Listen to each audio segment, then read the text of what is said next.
বসে কিভাবে আপনি একটি এফডিআর অ্যাকাউন্ট খুলবেন। আপনার যদি একটি ব্র্যাক ব্যাংকের অ্যাকাউন্ট থাকে, আপনার যদি আস্থা অ্যাপস থাকে, তাহলে খুব সহজেই আপনি ঘরে বসে আপনি ব্র্যাক ব্যাংকের ফিক্সড ডিপোজিট অর্থাৎ এফডিআর করতে পারবেন।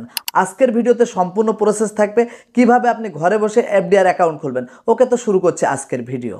ব্র্যাক ব্যাংকের এফডিআর অর্থাৎ ফিক্সড ডিপোজিটটি আপনি ঘরে বসে খোলার জন্য আপনাকে কিন্তু ব্র্যাক ব্যাংকের আস্থা অ্যাপটি লগ ইন করে নিতে হবে। ভিউয়ার্স, দেখতে পাচ্ছেন আমি কিন্তু আমার ব্র্যাক ব্যাংকের আস্থা অ্যাপসটি লগ ইন করে নিয়েছি।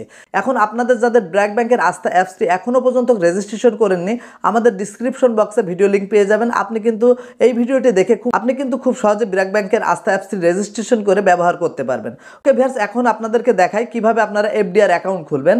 এফডিআর অ্যাকাউন্ট খোলার জন্য দেখতে পাচ্ছেন ব্র্যাক ব্যাংক আস্থা অ্যাপের যে ড্যাশবোর্ডটি আসে এটা কিন্তু আমার সামনে শো করেছে। তো এখান থেকে দেখতে পাচ্ছেন ওপেন এফডিআর ডিপিএস নামের একটি অপশন আছে। এফডিআর অ্যাকাউন্ট খোলার জন্য ওপেন এফডিআর ডিপিএস এই অপশনের উপরে একটি ক্লিক করবেন। এখানে ক্লিক করার সাথে সাথে কিন্তু আপনারা এই ইন্টারফেসটি পেয়ে যাবেন। তো এখান থেকে দেখতে পাচ্ছেন দুইটা অপশন আছে। এখানে আপনারা যারা ডিপিএস অ্যাকাউন্ট খুলতে চান, এছাড়া ফিক্সড ডিপোজিট, যেই ভিডিওটাই কিন্তু আপনারা দেখছেন ফিক্সড ডিপোজিট অর্থাৎ এফডিআর অ্যাকাউন্ট খোলার জন্য এখানে দেখতে পাচ্ছেন অ্যাপ্লাই নাও নামে একটি অপশন আছে। এফডিআর অ্যাকাউন্ট খোলার জন্য অ্যাপ্লাই নাও এখানে একটি ক্লিক করবেন। অ্যাপ্লাই নাওতে ক্লিক করার সাথে সাথে আপনারা ইন্টারফেসটি পেয়ে যাবেন। তো এখানে কিন্তু একটা ফর্ম দেখতে পাচ্ছেন, এখানে বেশ কয়েকটি তথ্য আপনাকে দিতে হবে এফডিআর অ্যাকাউন্টটি সম্পূর্ণ করার জন্য।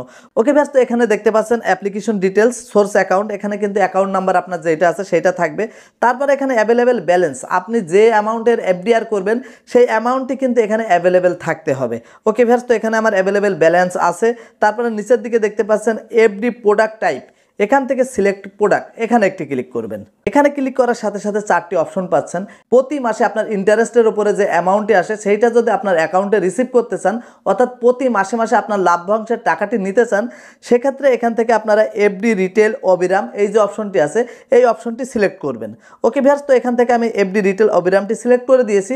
সেখানে কিন্তু আরও তিনটি অপশন আছে। এই তিনটি অপশনের বিষয় আমাদের ভিডিও ডিসক্রিপশনে বিস্তারিত থাকবে, সেখান থেকে চাইলে দেখে নিতে পারেন। ওকে, তো তারপরে এখানে নিচের দিকে দেখতে পাচ্ছেন অ্যামাউন্ট। এখন আপনি কত টাকার এফডিআর করছেন সেইটা কিন্তু এখানে এন্টার করতে হবে।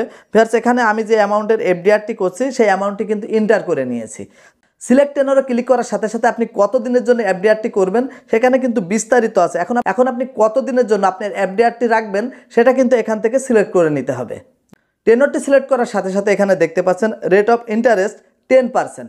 এখন আমাকে কিন্তু 10% হারে সুদ দেওয়া হবে, বাংলা কথায় যেটাকে বলে। এই লাভ্যাংশ কিন্তু আমাকে দেওয়া হবে। তো এখান থেকে আপনি যখন প্রতি মাসে কিংবা যখনই আপনি পেমেন্টটি নেবেন, এখানে কিন্তু সরকারি একটা ভ্যাট আছে, এই ভ্যাটটি কিন্তু মাইনাস করে আপনার লাভ্যাংশ দেওয়া হবে। তারপরে এখানে দেখতে পাচ্ছেন অপশন অফ রেনুয়াল, এখানে ইয়েস আছে, এই ইয়েসটাই কিন্তু আপনাকে রাখতে হবে।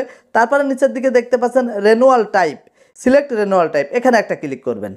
এখানে ক্লিক করার পরে কিন্তু আপনি দুইটা অপশন দেখতে পারবেন, renew principal and interest, renew principal and credit interest to link account. এখান থেকে আপনার অ্যাকাউন্টে আপনি পেমেন্টটি গ্রহণ করার জন্য renew principal and credit interest to link account এই অপশনটি সিলেক্ট করবেন। এবং তারপরে আপনার অ্যাকাউন্টের নমিনির নামটি দেখতে পারবেন এবং নিচের দিকে দেখতে পারবেন সেলফ মোড নামে এর একটি অপশন সিলেক্ট আছে। যেহেতু আপনার এফডিআর অর্থাৎ ফিক্সড ডিপোজিট অ্যাকাউন্ট আপনি নিজেই খুলছেন, তার জন্যই কিন্তু সেলফ মোড যে অপশনটি আছে এটা সিলেক্ট থাকছে। তো তারপরে নিচের দিকে চলে যাবেন। তারপরে নিচের দিকে একটি বক্স দেখতে পাচ্ছেন I agree to the terms and condition, এই অপশনের উপর একটি ক্লিক করবেন। তারপরে সাবমিট যে অপশনটি আছে এখানে একটি ক্লিক করবেন।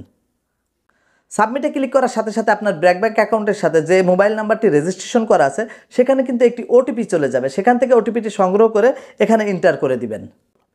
ওকে ভিউয়ার্স, দেখতে পাচ্ছেন আমি ওটিপিটি সংগ্রহ করে এন্টার করে দেওয়ার পরে নিচের দিকে ভেরিফাই লেখা আছে, এখানে একটি ক্লিক করবেন। ভেরিফাইতে ক্লিক করার সাথে সাথে দেখতে পাচ্ছেন congratulation your FDR has been opened, অর্থাৎ আমি কিন্তু খুব সহজেই সফলভাবে ঘরে বসে একটি এফডিআর অ্যাকাউন্ট ওপেন করে ফেললাম। আপনিও কিন্তু চাইলে খুব সহজেই ঘরে বসে ব্র্যাক ব্যাংকের আস্থা অ্যাপের মাধ্যমে একটি এফডিআর অর্থাৎ ফিক্সড ডিপোজিট খুলে নিতে পারেন। আজকের ভিডিওটি যদি আপনার ভালো লাগে তাহলে অবশ্যই ভিডিওটি একটি লাইক করে চ্যানেলটি সাবস্ক্রাইব করবেন এবং যে কোনো সমস্যায় আমাদের কমেন্ট করতে ভুলবেন না। আসসালামু আলাইকুম।